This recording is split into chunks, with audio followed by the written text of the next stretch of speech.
Hello everyone, what's up? It's me again, Junkmaster3, and yes, I'm back with another video. And for today's video, it's going to be the pretty much like the opposite of the previous video that I made, where I named 10 movies that I just don't like or that I hate that everyone else loves. And then this time around, it's going to be the 10 movies that I like or love that everyone else hates. Yeah, I'm gonna try to talk a little bit about the films, why I like them, and like why I appreciate them. I mean, for granted, some of these films are not like amazing or anything like that. Some of them are actually pretty stupid, but they're for some weird reason I still enjoy some of these films, and I'm gonna try to explain why I like them because. Most of these films, just like with the previous list I made, I try to like take movies which are like well known being like really really good that I despised in the previous video, and this one is pretty much the other way around, where I try to like find films which has pretty bad rating on IMDb that I somehow appreciate. So the ratings are just gonna go lower and lower and lower into this film. So or like in this video. So the last one for this video is obviously gonna have the lowest rating on IMDb, which is like the most hated out of all of these. So yeah. And first up, we have this is actually just the box set because this is I think this is the only release I have of this film, but the Spider-Man Deluxe trilogy limited edition 6 disc set right here with the Tobey Maguire films. And of course, the one I'm going to talk about is the third one in this trilogy, which so many people hate. I can totally understand why some people really despise this film, especially since part two is probably one of the best superhero films out there. I mean, you can't really say anything else about that one, in my personal opinion. But the third one gets a lot of slack. Don't get me wrong, it has its problems. The whole weird thing when it becomes really like annoying is kind of. I mean, that is annoying to watch, but at the same time, you know why he's doing it. It's not like he's just becoming this absolute douchebag out of nowhere. It's just basically the suit that really makes him really like crazy in general. But then once again, this film was really like a troubled production because I feel like they should have focused on just one villain. I mean, in the film in general, but the producers were just like telling like Sam Raimi, "Oh, you need to have Sandman and you need to have Goblin Junior, like yeah, Harry Osborn, and you also need to have Venom." I mean, they really pushed for Venom in this film, and it just feels like it comes out of nowhere towards the last act of the film, really, which is really unfortunate because I mean, I do love the look of Venom in this film, and also like the actor portraying him. So, like I said before, the storyline, I think this is a very weird film because it's like it goes up and down when it comes to like the whole pacing as well. It doesn't really feel like a properly made film. It was just basically feels like the producers just like shoved things into this film that they just wanted to push the whole Venom factor of this film. But I mean, I like the film. I really like the action sequences. I do really like the chemistry between the actors and the acting and the characters themselves. I think Sandman's backstory is very fascinating and interesting, and his like whole backstory to like how his daughter is like having like cancer treatments and whatnot, and he needs to find the money for it. Really interesting and very like down to earth type of like storyline for like a superhero film. And I think I also told you about this before, but that's the reason why I really appreciate Spider-Man things in general over like any other superhero, because he feels like a not a stupid, he feels like a very ordinary guy. Like he's like, oh, he just happened to get some of these superpowers, where so many of the other superheroes were like, oh, I was born with this, or like, oh, someone like experimented on me on purpose and I became the superhero. I thought that was just, I mean, that is not as interesting as just like your ordinary guy that just accidentally becomes like bitten by a spider. But I mean, this film itself, it has its problems. I get what more many people say, but I still think it is a very enjoyable film to watch. So yeah, Spider-Man 3. I kind of wish they made a Spider-Man 4 right after part 3, but then again, there were so many problems with the production, so that's probably the reason why they scrapped it. Not very sure, because it did very well at the box office, I remember. So yeah. Now I've been talking about Spider-Man 3 for almost 4 minutes now, so yeah, it's very strange. Also, before we continue with this video, if you wonder why I'm in this weird location right here, it's still in the room. The reason why I decided to do it here in the corner is because the stupid lighting up here was just messing around with the video, and like the weird lighting just it was just like glare all over the place over the film, so that was just really annoying. And I also want to point out that I really appreciated the comments that I got in my previous video, where people said that there were some issues with the sound and the quality of the like picture isn't really that great either. But this is what I have to deal with at the moment. My old iPad. I'm gonna try another iPad which I have, which I can probably borrow from a friend. So yeah, so we'll see if that works better or not. But yeah, whatever. Um, and then again, I might as well just buy a completely new iPad. I'm not really sure, but yeah. Anyway, I just want to say that I appreciate those comments because that tells me how I can improve some of my videos. But I still hope you enjoy these videos I make. So yeah, whatever. But anyway, the next film is yet another third part of a series. This series has been going on for way too long, in my personal opinion. But and it is Jurassic Park trilogy, which you probably can't even say trilogy anymore. Because this was released before the Jurassic World films. But I am referring to Jurassic Park 3 in this list because, or like in this video, because I feel that is very overshadowed by like other things. I mean, obviously the first one, you can't beat that. That's like the best out of them all. I mean, the best out of every single Jurassic Park related stuff in general. Part 2 I think is good, but I'm probably in the minority of thinking that part 3 is better than part 2. Don't get me wrong, I do really like most of the things in part 2 as well. But I think the characters and the character development in the third one is more interesting and fascinating, and the whole location as well, like the whole tropical location. I mean, because the second one is more like, let's see here, it has been 4 years since the disaster of Jurassic Park 2 gruesome race against the time, determined the fate of the remote island's prehistoric inhabitants. Yeah, I remember the third one being much more interesting because of the weird location. I mean, it has a weird nostalgic feel to it as well, because I think this was another one of those films that I watched so many times on TV as well. I know there's so many people, not so many, but I think many people really don't like the family in this film, where this kid gets like stranded in like this on this island with all of these dinosaurs, and they find him annoying or obnoxious. But I just think he's a complete badass because I mean, come on, he survived that ordeal for such a long time. Some people might ask, how did he even survive that? Like being like in this on this like island filled with like dinosaurs for such a long time. I mean, that's what's really fascinating with that character in general. And you also have like this scumbag character as well that's like has evil intentions, you know, when he's like a spoiler alert by the way if you watch this video, but with the guy who wants to steal the egg just for like profit basically, just because, oh, I can sell that and I get a good price for it, and he's like sneaking around with that.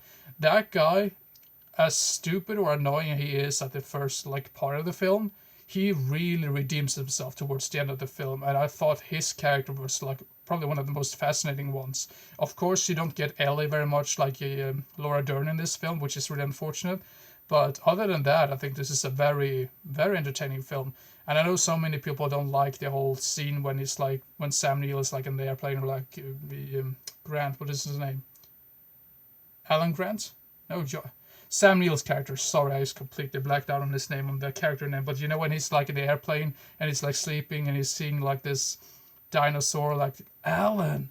I know so many people really, really despise that scene, but I think that scene is so hilarious and really, really funny. So, and I think I find it funny as well because so many people really despise the scene. I think that's another reason why I like it so much. But yeah, that's the Jurassic Park 3 right there. Then we have, this is actually a double pack, but I'm going to refer to the first film in this scenario. And the next one is the film called Fortress from, let's see here, 1992. So this is like you can say like a futuristic prison type film where Christopher Lambert gets like he gets sent there. And of course he has to like deal with the wicked warden, or like this like really twisted warden that just tortures people there, and there's like all this high-tech technology keeping them from escaping, and he has to like deal with other like criminals that are just so violent. And there's a specific scene where he like fights another like really big dude on a like a bridge that was about to like collapse almost, you can say. That scene is really tense as well. And you also have some really good actors in this one. So you have Christopher Lambert, you have Tom Towles, who's probably most famous for playing Otis in Henry Portrait of a Serial Killer. He was also in House of Thousand Corpses and The Devil's Rejects, I believe. And you also have Jeffrey Combs in this one as well. I think he was really cool in this one as well. The Warden, I recognize the guy who plays the Warden in this film, but I don't remember what his name is. I think he was the same guy who was in RoboCop, but I can be totally wrong about that. I do like the sequel as well, Fortress 2 Re-Entry. It's even more crazy than the first one as to like what type of setting it has. But the first one, I think, is just such an underrated film in general, and more people need to watch this one. I don't get why people don't like this film very much. I have no idea why really. But anyway, yeah, Fortress. If you do like any of those like cyberpunk or like futuristic type of films from the 90s in general, go check this one out if you haven't seen it, because you have missed out on something. I can even recommend the sequel as well. I mean, the sequel is not as good because it gets a little bit too stupid eventually, I would say, but or like too retarded, like the whole like setting and all. But still a very entertaining films, both of them in general. So yeah, Fortress. But I'm referring to the first one in this scenario. Then we have this film, which I'm just so baffled that not many more people talk about this one, because I think this is one of the most funny, like entertaining buddy comedies or like road movies I've ever seen. You can definitely say it's a road movie because these characters go through so much together, and it's the film called Dudes from 1987. And I was lucky enough to find this Blu-ray. I had this on VHS before, but it took so long time before this got an official Blu-ray release, I remember, because there were some like rights issues with the music, I believe, or like the soundtrack, because there's some really good songs in the soundtrack to this film as well, which really, really pumps up the entire atmosphere. So it's basically about John Cryer and Daniel Roebuck. I can never pronounce his name, but Daniel Roebuck's character. They are also friends with Flea from Red Hot Chili Peppers, a band that I just can't stand. But I think Flea is an interesting like actor, if you can say that, because these friends are like heading somewhere else than where they are. They want to go to California, and of course there's some trouble along the way, and they get in like this. They get into like this conflict with this like biker gang, and they keep like following them, and it just gets worse, and they encounter like Indians, and they like there's so many things going on in this film that you're never really bored with this film, because so many entertaining scenes, so many funny, like, I mean, really great dialogue, really quirky dialogue. Acting is great, chemistry between the actors are really, really amazing as well. And yeah, if you do like road movies and you haven't seen this one, go give this one a watch. Highly recommended. Yeah, Dudes. So let's see here. Then we have the next one is I'm not sure if you could say this is a superhero film, but I mean, yeah, whatever. And it's the 1995 version of Judge Dredd with Sylvester Stallone. And I think the reason why people don't like this very much is because of the whole thing about Judge Dredd in general is apparently from the comics. He never takes off his helmet, but in this one you obviously see like Sylvester Stallone without the helmet for such a long time in the film that, I mean, I just assume all of those hardcore fan of the comics were like, you can't do that in a film like this, or like property basically. But I think Sylvester Stallone, whenever it comes to Sylvester Stallone, I think the movies are usually really entertaining. I don't think there's been a single Sylvester Stallone film that I would directly say that, oh, this was absolutely horrendous, because I mean sometimes the film itself might not be the greatest, but just because it's him and his presence is just like what really saves some of the films that he appears in. You also have Balthazar Getty in this one. Who else is in this film? I believe oh, wait a minute, I think Rob Schneider is the guy who plays like the sidekick character to Sylvester Stallone in this one. And I know so many people really, really hate his character. Don't get me wrong, it's a horrendous character that really like kind of destroys the film to a certain degree. He reminds me a little bit of, I mean, this is going to be a weird comparison, but just like Jar Jar Binks was an issue in Phantom Menace, the same goes for this guy in this film. But I'm not saying that he completely destroys the entire film, because I mean, he's a side character, and you can sort of like try to ignore him and you'll still be able to enjoy everything else, because some of his dialogue is not good at all. But you have Armand, what's his name? Armand Armand Asante, who plays the villain. I think he did a really amazing job. There's a really hilarious scene where they're like bickering with each other, like Stallone and Armand Asante, and their dialogue is so funny and so stupid and so hilarious. The way they're just like, they sound like two like drunken hobos, like just shouting at each other at that point. There's a certain scene in the film. I think you've probably seen that film. It's like when Sylvester Stallone says, "Yo, you betrayed the law," and then Armand Asante is like, "Wrong," and that scene is just so stupid, but yet so funny to look at. So at least I can laugh at some of these scenes like that. But all that aside, though, I think this movie looks amazing for being a film made in the mid '90s. This looks like, I mean, this looks even good today when it comes to some like of the CG in this, which really surprised me the first time I watched this. I'm like, whoa, this looks really good. So yeah, I mean, give it a watch. I know some people have said that the remake is much better than this. I've not seen the remake myself yet, so I can't say.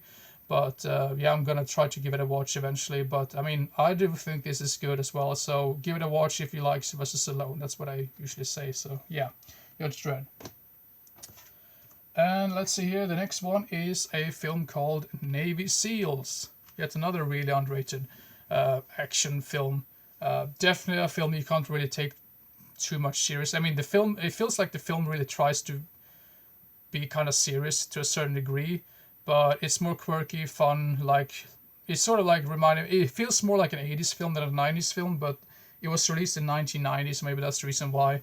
But once again, great cast. You have Charlie Sheen and Michael Biehn, and you have who else is in this film? I should have like done my research. Yeah, Bill Paxton is in this one as well. So you have a really entertaining cast right there. Good chemistry between the characters or like the actors in general. Really entertaining like action sequences in general as well. I mean, especially with some of these older films from like the 80s, 90s, because they couldn't rely on CG very much, and you know for certainty there's going to be lots of practical effects and real explosions. Instead of those stupid like CG explosions. I don't like those as well. Like I don't like those very much. But yeah, it's basically about these people going out like on this like really dangerous mission, and they just kind of accept it, and shit goes crazy towards the end. So it has like a really nice blend of serious things and comedic things in certain scenes, which I thought was really good, because sometimes it feels like the comedy can just kind of like destroy the entire film if there's too much comedy in like a serious film like this. But yeah, anyway, I really enjoy this one. If you haven't seen it, check it out. Navy SEALs. Now the next one, this one was really like some people. I'm not sure. Is this released by? Is this? Yeah, I think this was released the same year as the first Mighty Ducks films, but one of the first Mighty Ducks films. But some people have stated that this was like the reason why Emilio Estevez kind of retired from like films in general, like acting. I don't believe that at all. But I think this is one of those films that it did horrible at the box office, and apparently there's also like a really troubled production as well. But I think this film is just so hilarious and really funny and really entertaining. But it's the film called Freejack from 1992. And what a cast! You have Mick Jagger as Vesendak in this one, and Emilio Estevez and Anthony Hopkins, and Rene Russo as the love interest for Emilio Estevez in this one. I think Isaiah Morales is also in this one, if I remember correctly. But really great cast, like I said before, and it's basically about Emilio Estevez's character. He gets like right before he was about to get killed, like in a car wreck, because he's like this racing driver, Formula One, I think it's called. So he's like crashing, but right before he crashes, like to his death, he gets transported into like the future, which is 2009. And of course he wonders what's going on, like how he ended up there. But apparently people in 2009, they wanted the younger bodies of like before, like the whole ozone layer basically just absolutely was like destroyed or like really like damaged. So they want other bodies for like themselves to take over. So there's some twists and turns here and there. I mean, the twist is, you can see the twist coming a mile away. But as for everything else, the action scenes are really entertaining. There's some really great, amazing like chase sequences as well in this one.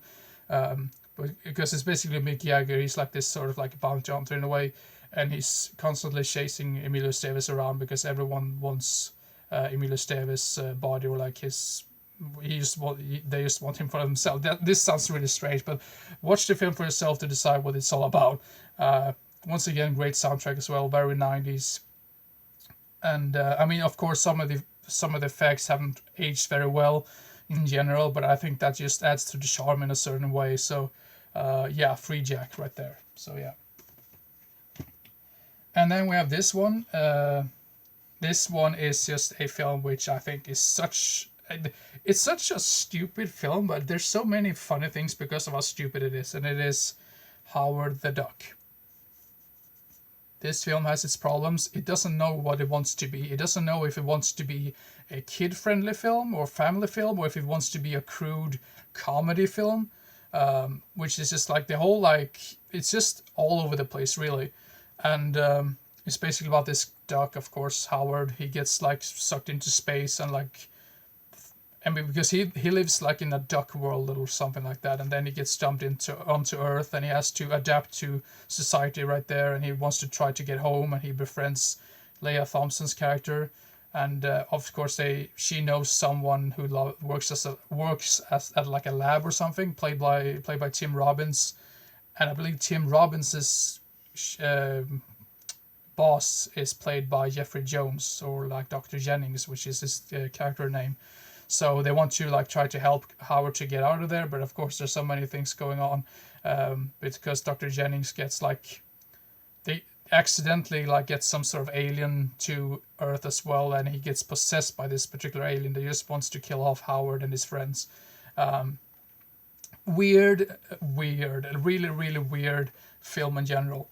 The strangest thing about this particular release is that apparently, I'm not sure if it's with this every single Swedish release of this, but apparently there's a scene in Howard the Duck where Leah Thompson's character go through Howard the Duck's like wallet, and she finds like a condom in there. And for some weird reason, that particular scene when she finds the condom is cut from almost every single Swedish release I've seen. And I don't even understand why. That is just really hilarious to me. Like, what is so offensive about that? Because there's so many other like offensive things going on in this film, and like I mean, but you still decide to have a scene where you see like the silhouettes of Leah Thompson's character and Howard the Duck kissing. You don't think that is weird? But you want to cut out like a scene where you show a condom instead of cutting something like that out. That I don't understand that one bit, but. Other than that, funniest soundtrack, really, really 80s. I mean, that 80s feel in this one is just so amazing. It goes on for too long, I understand that. It has loads and loads of issues, but it has such a fun atmosphere and some really stupid, hilarious dialogue in it as well. Yeah, Howard the Duck. Not as bad as many people make it out to be, but still, I mean, still not an amazing film or anything like that. But I mean, if you do like So Bad It's Good type of films in general, I think you might enjoy that one. Which I could say for not all of these films, but most of these films.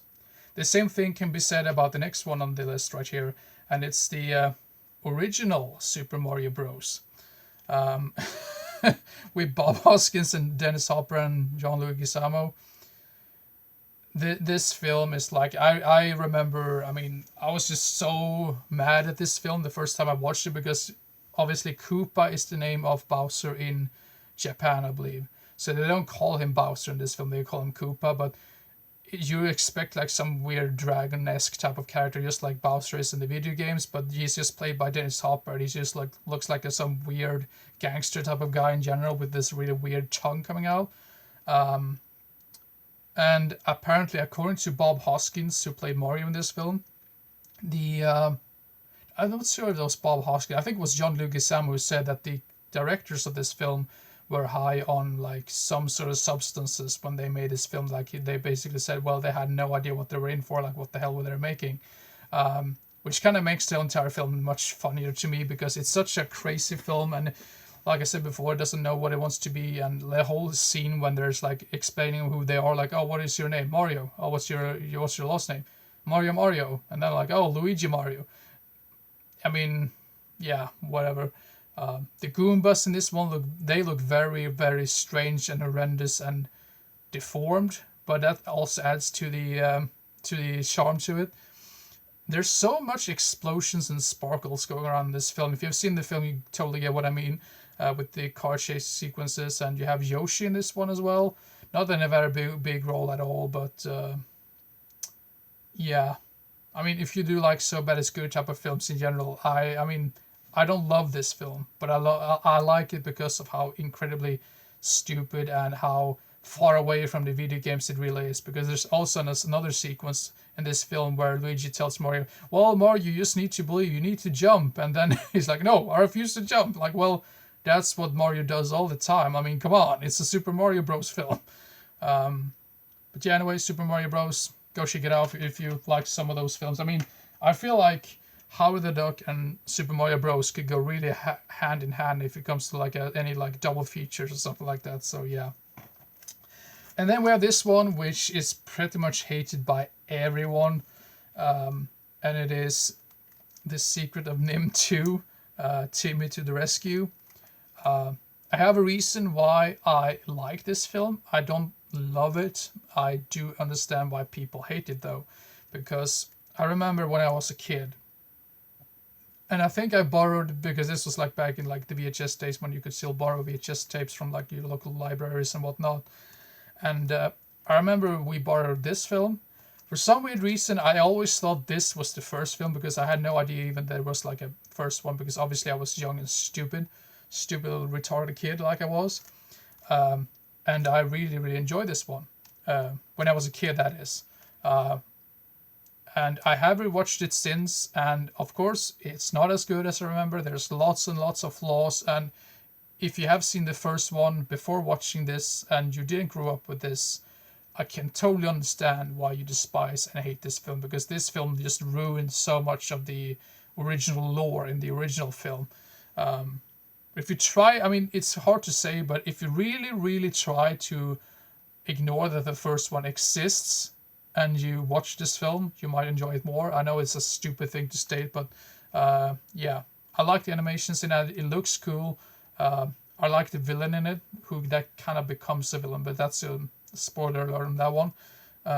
So the villain is cool, and I love the last act of the film. That's what I really remember as a kid, and I was thinking when I was like an adult, like, what was that film that I watched as a kid? Because I constantly looked for it and I couldn't find it anywhere. And then I found it and I'm like, oh, that's that film. So I think also the reason why I like it is mostly because of nostalgic reasons alone. So if you didn't grow up in this film like I did, like if I had not seen the first one and then watched this one, then you might have liked it. But so I can understand the criticism for this particular film. I think some people don't really like the voice acting very much either, but I think it's decent enough. So yeah, The Secret of NIMH 2, Timmy to the Rescue, lost one for this video. Like I said before, I'm really glad that you appreciated my previous video, and I really like the fact that you like sort of comment on some of the technical stuff, which doesn't really go very well. I'm trying to like do my best when it comes to these videos, but as of now, it's probably going to look like this and sound like this. But I mean, obviously, the goal eventually is to get a better like equipment or like a better iPad or something else that I can upload my videos that looks better or like sounds better in general. So, but anyway, that's for the future. We'll see whenever I get that. So, but anyway, hope you enjoyed this particular video. Have no idea what the next video is going to be about, really. Maybe another update video, because there's lots of stuff that I've completely forgotten to show you. Maybe more lists. I mean, if you do like ranking videos and stuff, I definitely make them. Well, now I can think of it. There is a ranking video that I am planning to make, which I haven't made yet. I think I'm probably going to do that for the next video, and then we're going to make the update video. So, but anyway, hope you enjoy this one, and look forward to the look for the other films. I've been talking for almost like 30 minutes, and that's the reason why I can't speak anymore. But anyway, hope you enjoyed this particular video, and keep your eyes open for the next videos coming up in the near future on this channel. So yeah, see you next time. Bye bye.